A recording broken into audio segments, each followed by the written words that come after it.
Hi, Nicholas. Since I owe you some time for a missed lesson, I thought it would be a great opportunity to do some more theory. And I'd really like you to finish your book. So why don't you push pause, get that book out, and we're going to do a couple of things, not all in this one video, but we're going to do a couple of different assignments in your book. Okay, so hopefully you have the book. And what I'd like you to do is, I just want to talk through a couple of things. We were at the cadence section, and hopefully you finished up those so that I can grade them the next time I see you. If you look at page 46, it just talks about the chromatic scale. And if you remember, chromatic scales are ones that are done with using half steps instead of the combinations of the whole and half steps like the major and minor scales are. And as you can see in that first line, it talks about adding sharps because you're moving up, and then flats as you move down.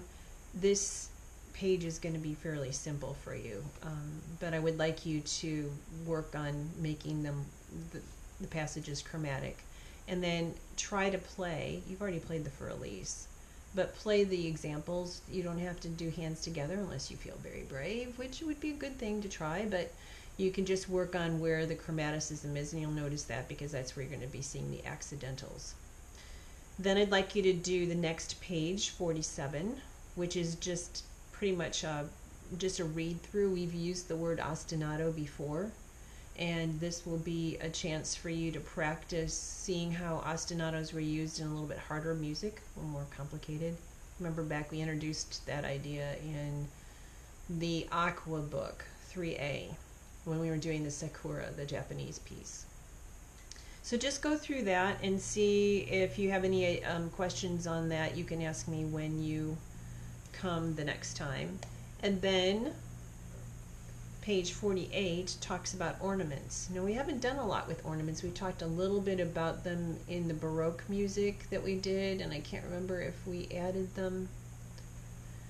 I don't think your invention we added any, but the piece that we're working on to try to get the finger pedal kind of fingering down that I keep giving you a line of at a time, that is going to have some options of adding ornaments. It's a very important aspect of Baroque music, and so it's important that you start to get familiarized with what the little signs are.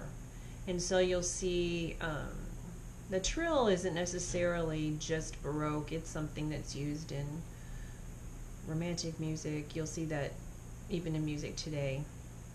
It's probably not something you're used to seeing because you've been in choir and you don't normally trill in choir. It's an instrumental thing. Turns were very much in part of the romantic, but also in a little bit in the classical time period. But then the mordent and the appoggiatura, those things are ones that were used a lot in Baroque and classical music as well. So it asks you to write notes to show each one. It's just going to basically be what they showed you up at the top. You're going to just redo that, but starting on the note that they've given you for the exercise. Please read through Unit 15.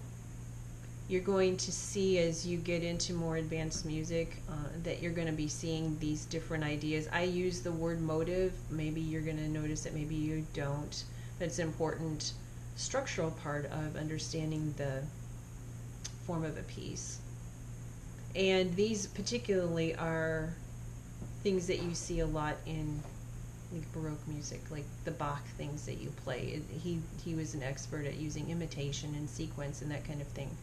So I want you to get really comfortable with understanding those words so that as I use them in your lesson, we're going to be on the same page with what those are, and I don't have to explain it every time, which would be really nice.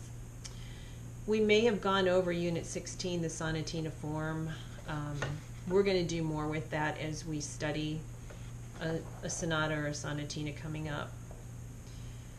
So read through. A lot of it's just reading through. There's not a lot of workbook part. But that would be, I'd like you to just get familiarized with what's in there, because what they normally do is in the next book they'll take these ideas and they elaborate on it and go deeper in the understanding of the concepts.